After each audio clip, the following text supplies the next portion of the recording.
Iskaladın mı? Iskaladın mı? Zihin ve beden.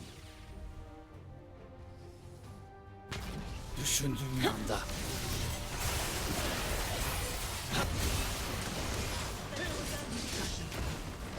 Bu acı bir ders olacak. Iskaladın mı? Bunu gören ben hiç ölümsüzüm. Doğru yönlendir.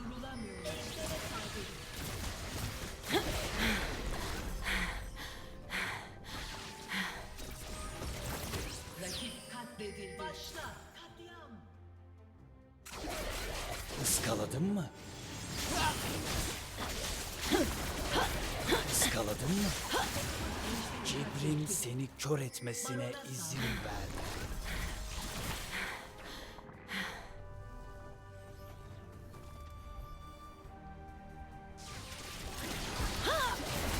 Iskaladın mı?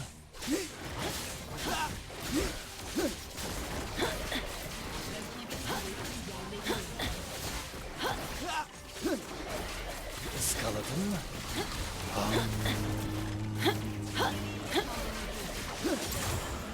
Şüphe en büyük düşman. Takımın İçine baronun dön. yaderi güçlendirmesini İzle kazandı. ve Toplanın ve öğren. ittirin.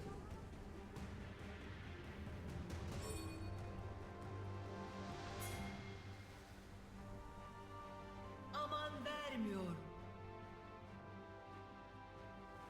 Gücünü doğru yönlendir. Rakip katledildi. Düşündüğün anda. Bu acı bir ders olacak. Zihin ve beden. Katledildi.